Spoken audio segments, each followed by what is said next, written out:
अगर गधा ढेचू ढेचू करेगा तो मैंने ठेका लिया है। को ये दिखा देंगे कि ये गोबर नहीं, च्यवनप्राश से तो चाट जाओगे गोबर को। बताओ ना आप मुझे। नहीं, टीवी में जो दिखाते हैं सब सच है। बहुत बहुत स्वागत मेरी चैनल। जी, मैं आपका और आपके तमाम दर्शकों को बहुत बहुत शुक्रिया अदा करता हूँ। सर, पहला सवाल आपसे। देखिए, जीवन का दूसरा नाम ही संघर्ष है। हम लोग लड़ते हैं, अपनी सुख सुविधाओं के लिए लड़ते हैं, हम लोग नौकरी के लिए लड़ते हैं, हम लोग रोजगार के लिए लड़ते हैं। तो आज हम लोग बहन बेटी की इज्जत और आबरू के लिए भी लड़ेंगे, निश्चित तौर पर लड़ेंगे। आज सवाल हमारे देश की बेटियों की इज्जत का है। आज सवाल हमारे देश की बेटियों को हैवानों से बचाने का है।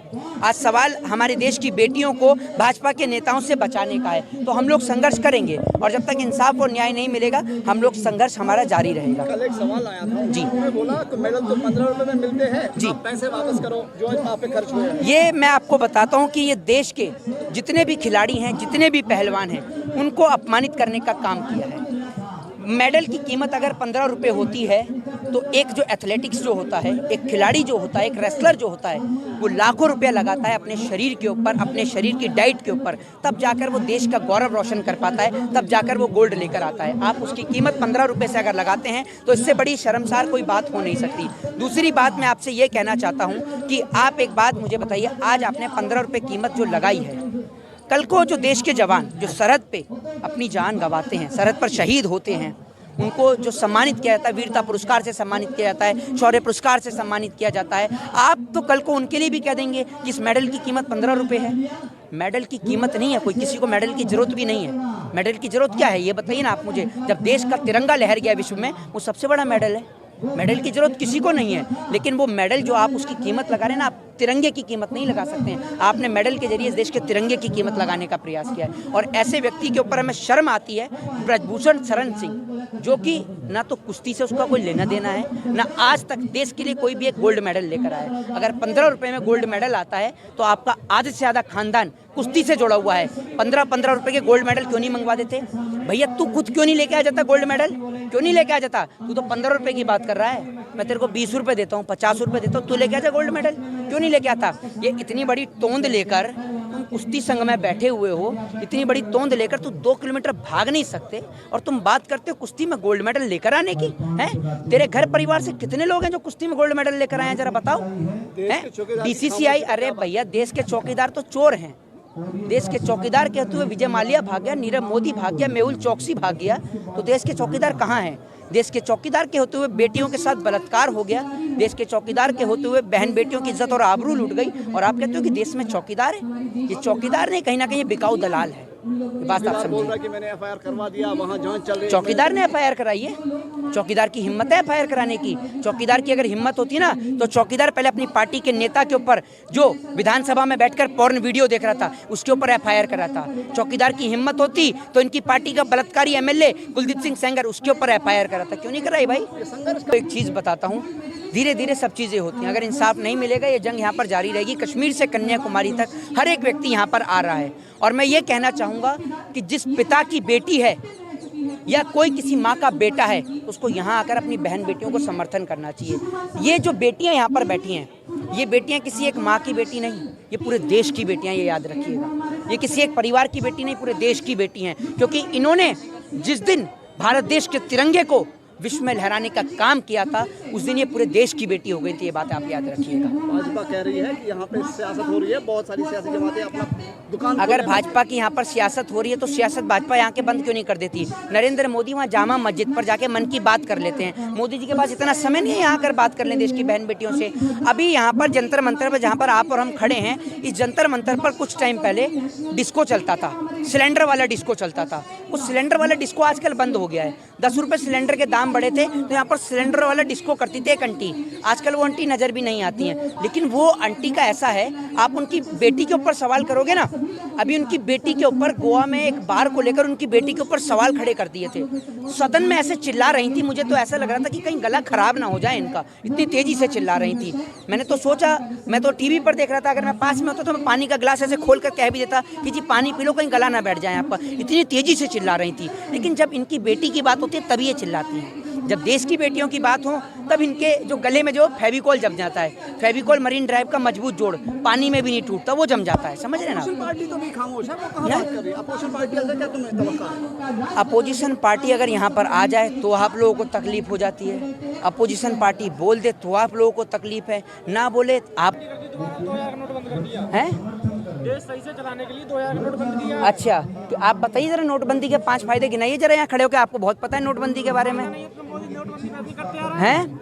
मोदी जी तो झूठ बोलते हैं। एक बात आप मुझे बताइए, मोदी जी भी झूठ बोलते हैं और देश के पत्रकार भी झूठ बोलते हैं, दोनों का काम ही यही है। एक वो बता रही थी आंटी कि 2000 के नोट में जो नैनो चिप है, मीडिया वाले सब कुछ सच दिखाते हैं। G20 कश्मीर में करा रहे हैं, इससे बढ़कर क्या चाहिए आपको? हैं G20 कश्मीर में करा रहे हैं। G20 में कह रहा हूँ, कश्मीर में कराओ या पूरे देश में कराओ, नौजवानों को रोजगार मिल जाएगा, बेटियों को इंसाफ और न्याय मिल जाएगा। हैं मोदी जी ने राम मंदिर बनाया, अपना जरा कैमरा लेकर आना, यहाँ पर डिफॉर्मेशन का केस कराऊंगा तुम्हारे ऊपर, इधर आओ।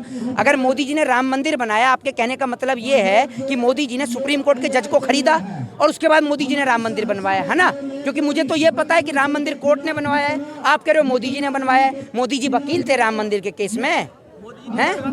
मोदी जी नहीं, कल को कोई कहेगा कि हम अपने बाप को भी लेके आए तो मान लोगे? राम को कौन लेके आएगा? राम आपको और हमें लेकर आए हैं, ये राम को लेकर आएंगे? मोदी जी ने बनाया राम मंदिर। 5 काम गिनाओ तो जरा मोदी जी के, एक ही हुआ है, चलो दूसरा बताओ। बताओ नोटबंदी से फायदा क्या हुआ है बताओ, मैं काम पूछ रहा हूँ, बताइए ना आप मुझे। समय कम पड़ गया, 5 साल और मांग रहे हैं वो। अच्छा, समय कम पड़ गया, समय कम पड़ गया। 2 करोड़ रोजगार तो उन्होंने देने की बात करी थी, 1 करोड़ भी नहीं दिया उन्होंने, तो बताइए ना आप मुझे। 15 लाख वाले का क्या सीन है? 15 लाख वाले 15 लाख तो जी आप ही के पास आ गए सारे, हमारे पास तो कुछ आया ही नहीं। आप लोगों की कमीशन में बट गया सब कुछ, हमारे पास कहाँ से आएगा? आप ही लोग कमीशन ले गए सारा जी। हमें तो कुछ नहीं मिला। है जी, हमें तो कुछ नहीं मिला। नहीं आपको नहीं मिला होगा, बिल्कुल। आप मोदी जी की बुराई दिखा रहे हैं तो आपको नहीं मिलेगा ना वीर जी। आपको ऐसा है, आपके लिए तो आपकी पग आपका सम्मान है, आप किसके साथ तो समझौता कर नहीं सकते हो। लेकिन बहुत सारे तो ऐसे हैं ना जो मोदी जी के लिए कहते हैं, जो तुमको पसंद हर वही बात कहेंगे। तुम दिन को अगर रात कहो तो हम रात कहेंगे। वो 2000 के नोट में जो नैनो चिप बता रही थी, वो कहाँ है नैनो चिप? इसके चक्कर में 4-5 2000 के नोट फाड़ दिए मैंने कहा जी अब तो मिल ही जाएगी नैनो चिप, 1 में नहीं होगी, 2 में नहीं होगी, 5-4-5 नोट फट गए यहाँ पर। अब उनका जुर्माना कौन देगा जरा ये तो बताओ। तो जी ऐसा है वीर जी, मेरे कहने का मकसद ये है कि बहुत सारे पत्रकार ऐसे जो बिक चुके हैं, जिन लोगों को देश की ना महंगाई दिखती, ना बेरोजगारी दिखती, ना देश की ढलती हुई अर्थव्यवस्था दिखती। आप जैसे भाइयों का सहयोग है, समर्थन है, जिसलिए आज देश की आवाज़ पूरे देश तक पहुंचती है। आप लोगों का शुक्रिया। जय हिंद, जय भारत, वंदे मातरम। आप इस आक्रोश को देख सकते हैं कि इस नौजवान ने अपनी जो बात रखी वो बहुत संजीदा बातें हैं, वो इस कौम से जुड़ी हुई बातें हैं। इस कौम को समझना होगा कि मेरे साथ किसानों के एक बहुत बड़े नेता जो हर वक्त अपनी आवाज़ को बुलंद रखते हैं जब भी किसी सोशल समाजी मसले पे बात होती है। सर, मैं जान सकता हूँ आज आप क्यों आए हो यहाँ पे? बेटियां न्याय मांग रही हैं और सरकार चुप है, तो बेटियों के साथ खड़े हैं।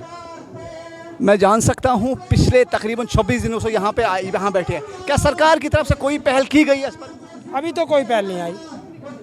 ये संघर्ष कब तक रहेगा? न्याय मिलने तक संघर्ष जारी रहेगा। किसानों ने अपने जो 7 महीने बिताए थे वहाँ तो पक्के मकान बनाए थे, इनके पास तो गद्दे भी नहीं है, कैसे चलेगा?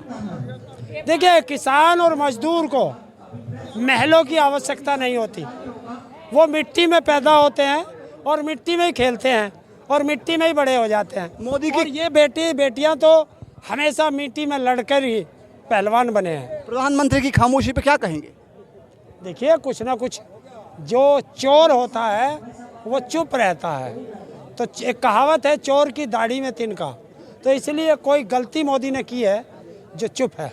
2024 तक ये बात पहुँचेगी? 24 तो बहुत दूर है, ये अभी पहुंच जाएगी, जल्दी पहुंचेगी। वो कह रहे हैं कि आप लोग आंदोलन जीवी हैं, उनकी छवि खराब करने के लिए जंतर मंतर पे डटे हैं। तो क्यों अपनी छवि खराब करा रहे हो? बेटियों की बात मानो, सब घर चले जाएंगे। वो तो कह रहे कांग्रेसी बैठे, एक परिवार के लोग बैठे यहाँ पे। कोई माई का लाल आज तक जो तुम्हारे सामने बोल रहा था, कोई भारत की राजनीतिक पार्टी अपने यहाँ की एक पर्ची दिखा देता हूँ कि सदस्यता ले रखी हो, कांग्रेस तो छोड़, किसी भी देश की राजनीतिक पार्टी की, तो फिर बात कैसे कर रहे हो आप? वो कह रहे हैं कि यहाँ पे कौन है? अगर गधा ढेचू करेगा तो मैंने ठेका लिया है। नहीं, ब्रिजभूषण कह रहे हैं कि टुकड़े टुकड़े गैंग है, शाहीनबाग के लोग। अरे बिल्कुल है, हम तो टुकड़े गैंग भी हैं, माओवादी भी हैं, नक्सली भी हैं, मवाली भी हैं, भेड़िए भी हैं, परजीवी भी हैं, आंदोलनजीवी भी हैं। हमारे पास तो 13 महीने का सर्टिफिकेट है भारत सरकार का दिया हुआ। ये सारे तमगे हमारे पास हैं। लेकिन आप कह रहे हैं आंदोलन जीवी, अगर वो कह रहे हैं तो इसमें गलत क्या है? हमने कद कहा? हम तो कह रहे हैं कि हम धन्य हैं कि अगर हम आंदोलन जीवी हैं। इस देश को हमारे पुरखे आंदोलन से ही तो आज़ाद करा के गए हैं। किसी की चाटुकारिता नहीं की थी हमारे पुरखों ने, सरकार से पेंशन नहीं ली थी अंग्रेजों से। हमारे पुरखे कभी बुलबुल पे बैठ के जेल से बाहर नहीं गए। लेकिन जेपी नड्डा कह रहे हैं कि 2014 से पहले भारत को कोई नहीं जानता था, लेकिन अब पूरे विश्व में डंका बज रहा है। लेकिन कुछ लोग हैं जो मोदी जी की छवि खराब करने के लिए इस तरह के षड्यंत्र रच रहे हैं। क्यों जेपी नड्डा 2014 में ही पैदा हुआ? इससे पहले कौन से स्कूल में पढ़ा था बताए? 2014 से पहले बताए वहाँ से इसमें हिमाचल में कौन मुख्यमंत्री था? वो किसने बनाया था? अंग्रेजों ने। जब देश आजाद हुआ सुई नहीं थी, और जब 14 में नड्डा आया 3,500 हवाई जहाज थे इस देश के पास। क्या चीज? मेडल जो है वो 15 रुपए का मिलता है मार्केट में। इस देश का दुर्भाग्य है कि जो बेटियों को मेडल दिया जाता बलात्कारी की है भाषा वो भी सिर्फ 15 रुपए का मेडल दिया जाता है। डूब के मर जाना चाहिए। मतलब प्रधानमंत्री ने घर बुला के जो बेटी का सम्मान किया था, मेडल के रूप में देश का सम्मान है। 15 रुपए का मेडल दिया था केवल। देश का सम्मान है। तो ये 15-15 रुपए के मेडल तो बाजार में बहुत मिलते हैं। जरा ब्रजभूषण अपने परिवार को भी दिलवा दे। नहीं, ये चीज तो प्रधानमंत्री दिखाओ। बताओ। मंत्री 15 रुपए कीमत आख रहा मेडल की एक पहलवान की। ब्रिजभूषण कह रहे कि अगर मोदी और अमित शाह कहे तो हम अभी के भी इस्तीफा दे दें, लेकिन आज 26 दिन हो गया अभी तक मोदी और अमित शाह नहीं कह रहे उसे इस्तीफा के लिए। अब ये तो वो जवाब दे सकते हैं, क्यों नहीं कह रहे, क्यों डरते हैं वो इससे इतना? मोदी जी काम में व्यस्त रहते हैं, रैलियां करते हैं, देश के लिए काम चढ़ा पाड़ते हैं क्या? अच्छी बात है, करो जाओ रैली है, जनता अपने आप रैली करा देगी। छोटी बातों पर धरना दे देते हैं। और बड़ी बात कहाँ से लाए? इससे बड़ी बात होगी कहीं? जिसको सुनो 10 बेटियों ने आरोप लगा रखा। जिसको ये छोटी दिक्कत आई होगी। जिसको छोटी बात लगती हो वो अपनी बेटियों के साथ शोषण करा के और तब बताए कि ये छोटी बात है। मोदी जी ने अच्छा काम किया है। पहले 2000 का नोट चालू किया, 2000 का नोट बंद कर रहे हैं। हाँ तो- आपके लिए काला धन वापस लेके आ रहे हैं वो तो। और पहले क्या काहे के लिए किया था जब चालू किया था? वो भी काला धन वापस लाने के लिए था। हाँ तो वही उसे ही तो कहते हैं मूर्ख। जब आपको 15 लाख नहीं मिले था वो अब तक मुझे लगता है। हैं? 15 लाख रुपए नहीं मिले अब तक मुझे लगता है आपको। तेरे खाते में आ गए होंगे, तू इसलिए ज्यादा बोल रहा। लेकिन कह रहे हैं कि आतंकवाद की कमर तोड़ने के लिए फिर से ये दोबारा नोटबंदी की गई है। और जब 2000 का नोट आया था, जब आतंकवादियों की कमर मजबूत करने के लिए लाया था, तब लाया था उद्योगपतियों का पैसा 10 तिजोरी में ना रख के 5 तिजोरी में रखा जाए। है? अब फिर राजनीतिक पार्टियों की कमर तोड़ेगा। चुनाव आ रहे हैं कि उनकी कमर तोड़ दो, तुम तो सरकार में, तुम्हारे पास तो जितना चाहोगे आरबीआई दे देगा। हाँ, कोई बड़े निर्णय की उम्मीद पूरा देश लगा के बैठा है और शायद कल कोई अहम और बड़ा फैसला महम से आएगा। ब्रजभूषण ने भी एक अपील की थी अपने किसी खाब, वो कौन सी खाब थी जो उसने अपील की थी? एक बार वीडियो बनाया था उसने। क्या अपील की थी? एक बार अपील की थी कि आप मुझे अपने सामने बुला, मैं सबका हिसाब दूंगा, मैंने कोई गलती नहीं की, मुझे अपने सामने लाइए। वो न्यायालय के सामने जाके देना पड़ता है। खाप पंचायत ऐसे नहीं बुलाती किसी को भी। आज उन्होंने कहा है कि निराधार आरोप है जो लगाए गए। देखिए, कोई भी अपराधी हो, चोर हो, बदमाश हो, वो कभी नहीं कहता मैंने अपराध किया। वो तो जब पुलिस का डंडा पड़ता है वो अपने आप पटर पटर बोलने लगता है।